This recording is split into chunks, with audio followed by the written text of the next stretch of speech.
ఎవరు? జంక్షన్ ఆంజనేయులా? ఆంజనేయులు మీ ఆవిడ? మా ఆవిడ. హలో హలో హలో, నేనే దుర్గాని మాట్లాడుతున్నాను. దుర్గా, నేనే నేనే నేనే మిమ్మల్ని అర్జెంట్ గా చూడాలనుంది. పర్మిషన్ తీసుకుని వెంటనే ఇక్కడికి వచ్చేసేయండి. మన ఇద్దరం కలిసి మ్యాట్నీ సినిమాకి వెళ్ళాలి. ఏంటి మ్యాట్ని సినిమాకా? అలాగే అలాగే, అక్కడే ఆ జంక్షన్ లో.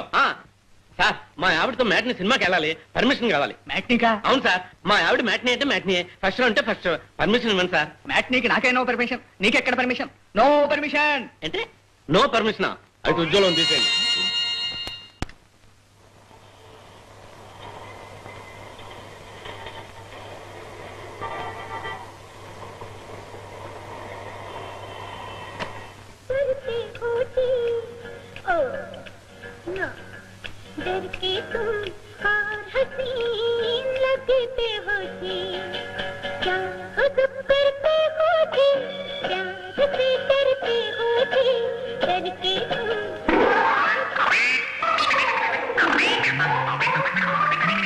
మీరిద్దరు గొడవ పడ్డారు కదా, కలిసి సినిమాకి వచ్చారేంటి? మా ఇద్దరికి ఎప్పుడు ఏ గొడవలు లేవు. గొడవలు పడ్డట్టు నటించాం. నటించమన్నారు. ఎవరు? నారద నాయుడు. పాపారా, మీరెవరు నోరత్రానికి వెళ్ళలేదు. నాకు నిజం తెలియాలి. ఎరా పాపారా, దీనికి మాంసాహారం వంటం తెలియదనే విషయాన్ని నా పెళ్లికి ముందే నీకు తెలుసా, లేకపోతే పెళ్ళైన తర్వాత తెలిసిందా? చెప్పరా? పెళ్ళైన తర్వాతే. అయితే నాతో ఎందుకు చెప్పలేదు? ఒక ఆడపిల్ల కాపురం చెడగొట్టకూడదని చెప్తేను. ఎవరా చెప్పింది? నారద నాయుడు. మీ కుటుంబానికి నాయుడు గారికి ఏమిటి సంబంధం? మీరు చెప్పిన అబద్ధాలను ఆయన ఎందుకు సమర్థించాడు? చెప్పండి. చెప్పతాయా? అవును.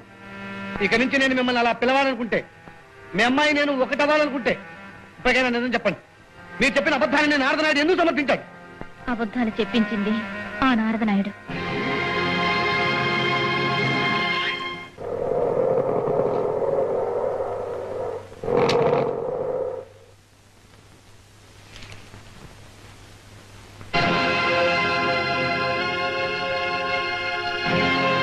ఏమిటి మీరంతా నా చుట్టూ పద్మవ్యూహం పన్నారు? నాయుడు గారు, మీరే నాకు నిజమైన గురువు, దైవం, తోడు, నీడ అని నమ్మి నా భవిష్యత్తుతో మీ చేతిలో పెట్టానే. నమ్ముకున్న నన్నే నట్టేట ముంచుతారని, నాకు ద్రోహం చేస్తారని కల్లో కూడా ఊహించలేదండి. గోపి, ఇలాగే బాగారు, ఇలాగే. మేమేం చెప్దాం అనుకున్నా ఓ అదిరింపు, బెదిరింపు, అట్టహాసం, ఆర్భాటాలతో నోరెత్తకుండా చేశాడు. చదరంగంలో పావుల్లో తన ఇష్టానుసారం ఆడించాడు. లక్ష్మణరావు. మిస్టర్ నాయుడు, బావగారు 8 కండిషన్లు పెట్టి దానికి తగ్గ పిల్లని చూడమన్నారు. చేతనైతే చూడాలి, లేదా చేత కాదు అని చెప్పాలి. అంతేకాని ఇలా మోసం చేసి పెళ్లి చేయకూడదు. మోసం? మోసమే. మీరొక్కరే చేస్తే ఎక్కడ ఇరుక్కుంటాను భయపడ్డారు. అందుకని మమ్మల్ని అందరినీ ఇరికించారు. ఇంత తెలివైన వాడిని నేను కూడా ఇరుక్కున్నాను. దుర్గా, చూసావమ్మా మీ ఆయన ఏమంటున్నాడు? నేను ముందే మొత్తుకున్నాను కదా మావయ్య, ఇదంతా వద్దు వద్దు వద్దని. ఏదో మా గోపిగాడు మంచివాడు కాబట్టి విడాకుల దాకా వెళ్ళలేదు. వెళ్ళుంటే ఆ పిల్ల కాపురం నిలువు నాకు కూలిపోయిండే. మిమ్మల్ని నా కన్న తండ్రి కంటే ఎక్కువగా భావించాను. నేను నా కళ్ళు కప్పాను. ఇక మిమ్మల్ని చూసినప్పుడల్లా మీ ముఖంలో నాకు మోసమే కనిపిస్తుంది. అందువల్ల జీవితంలో మళ్ళీ మీ ముఖం నాకు చూపించకండి. దయచేసి కంచి వెళ్ళిపోండి.